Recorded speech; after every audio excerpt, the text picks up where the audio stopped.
విరాజీ cinema నిర్మాతలు. మేము వరుణ్ సందేశ్ హీరోగా ఈ సినిమాని విరాజీ అనే సినిమా నిర్మించాను.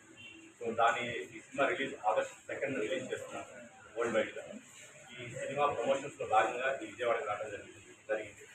సో ఈ సందర్భంగా మీ అందరితో ఒకసారి మా సినిమా గురించి షేర్ చేసుకొని మీ అందరూ మాకు సపోర్ట్ చేసి మా ప్రమోషన్స్లో భాగం అవ్వాలని సార్ మీరు మాట్లాడండి.